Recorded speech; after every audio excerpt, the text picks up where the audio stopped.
کھوڑے والے میں نکلا اثر سے پہلے بیٹھنے کے لیے بیٹھا ایک نیک نمازی پرہیزگار معلوم ہو، کہنے لگا جی مفتی صاحب نہیں مفتی صاحب بڑا شوق ہے سرکار کی زیارت نصیب ہو، بڑا اثر کے آتے میں دعائیں کرتا ہوں گڑ گڑاتا روتا ہوں، سرکار کی زیارت نصیب نہیں ہوتی۔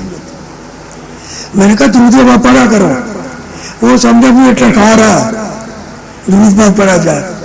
تھوڑی دیر سے ایک ینگ صاحب آ گیا، نوجوان آ کر بیٹھا، مفتی صاحب آپ نے کہا نا درود پاک پڑھا، میں درود پڑھتا رہا، مجھے 2 مرتبہ سرکار کی زیارت، پھر اس کے کان کھڑے ہو گئے۔ اور درود پاک پڑھنے والے کو زیارت ہو ہی جاتی ہے۔ کہا جا آپ لوگ شاہ چلی بڑا درود پاک پڑھتے روز ہی زیارت ہوتی، ایک دن زیارت نصیب ہوئی۔ اللہ کے حبیب فرماتے ہیں شاہ علی بات سنو، اور تیری شفاعت سے میرا 1 لاکھ گنہگار جنت پہنچے گا۔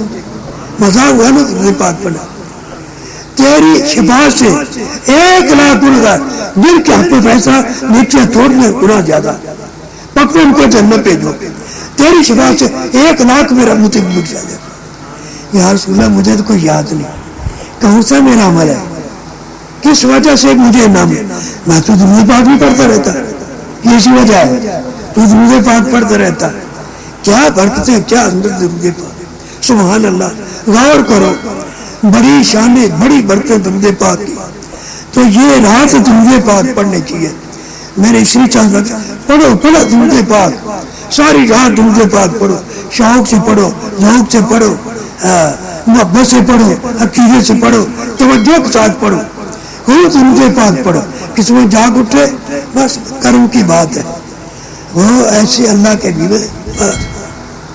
ہوتے نا حکیم فضل محمد جلندری، ان کے بابا صاحب سے مرید بڑے پوڑے پالے مست مزدور، انہیں پوچھا بابا جی بندہ نیک نہیں پڑھتا، وہ تو درود پاک پڑھ دو اللہ پہ نیک کر دو، ندری بولی وہ تو درود پاک پڑھ دو اللہ پہ نیک کر دو، اور درود پاک پڑھ رہا انشاءاللہ ایک وقت رنگ آئے گا، موہی نظر آئے گا، درود پاک بزرگ نظر آئے گا۔